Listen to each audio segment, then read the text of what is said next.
তো বন্ধুরা, আগের ভিডিওটাতে তোমরা দেখলে যে আমি এই ঘড়িটা গিফট করলাম, কিন্তু ব্যাপারটা হচ্ছে এইখানে যে আমি আরেকটা গিফট নিয়েছি, সেটা কেউ জানেই না।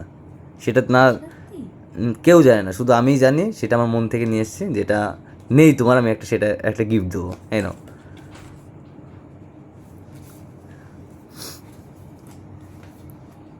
একটু দেখাও, আগেই খুলতে ব্যস্ত হয়ে গেছো।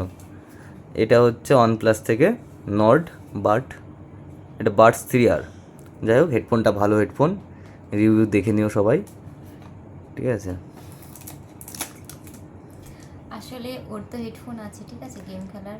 হ্যাঁ বন্ধুরা, আমার একটা আছে বোটের, কিন্তু খুব আমারও একটা ভালো একটা না, আছে। অনেক দিন আমারটা আগেকার। হচ্ছে সেই মানে এরকম ওই গলায় যে গলায়, ঝিলিয়ে থাকে ওই যে আছে। ওরকম। তো আমার খুব ইচ্ছে ছিল এরকম কানে নেওয়া, যে হেডফোনগুলো ওইগুলো নেওয়ার। তো আমার খোলো খোলো, বাড়িতে তাড়াতাড়ি খোলো, বন্ধুরা অপেক্ষা করছে, কথা না বলে খোলো তাড়াতাড়ি, নাহলে তো চলে যাবে, দেখবে না কেউ। টান মারো, জোর খাটাও, এইটুকু যদি না হয়। পেয়েছি। খোলো, এটা ওপেন করো। লাইট জ্বলবে তো তোমার মতো? দেখো, লাইট হয়তো জ্বলবে না, যেহেতু OnePlus তো লাইট খুব কম জ্বলে। এটা এই চাইভাবে, এই দেখো। এটাই কিন্তু বন্ধুরা, গানটা কিন্তু হেভি হয়। তোমারটাই লাইট জ্বলতো। আমারটা লাইট জ্বলতো, ওটা বোটেরটায়, ওটা গেমিং হেডফোন, ওটাতে লাইট জ্বলে, এটাতে জ্বলে না। যাই হোক, এটা হচ্ছে আমরা সাউন্ডটা ক্লিয়ার যেখানে একদম। যাচ্ছি সেখানে হচ্ছে অনেকটা ঘন্টা ট্রেনের মধ্যে থাকতে হবে।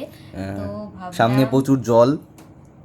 না যাই হোক তারা, মানে তাই ভেবেছিলাম যে একটা হেডফোন হলে ভালো হয়, যেহেতু সবার মধ্যে যাবো ট্রেনের মধ্যে, আর ফোন যদি দেখি না সবার অসুবিধা হবে, তো তার জন্য এই জিনিসটা আমি ওর কাছে চেয়েছিলাম। তো এরকম দুটো সারপ্রাইজ একসাথে দেবে আমি ভাবতেই পারিনি। তো বন্ধুরা, আবার একবার বলছি, লাইক কমেন্ট শেয়ার আর একটা করে সাবস্ক্রাইব। খুবই তাড়াতাড়ি 1000 সাবস্ক্রাইবের কাছে আমরা হয়ে যাব, মানে আমাদের একটা পরিবার হবে, বুঝতেই তো পারছো। খুব অনেক দিনের ইচ্ছা বন্ধুরা, যে আমাদের একটা পরিবার হবে, আর সেটা তোমরাই পারো। প্লিজ বেশি বেশি করে সাপোর্ট লাগবে এখন, ঠিক আছে? তোমরা সাপোর্ট করে আমি ভিডিও রেডি করে ছাড়ছি শুধু।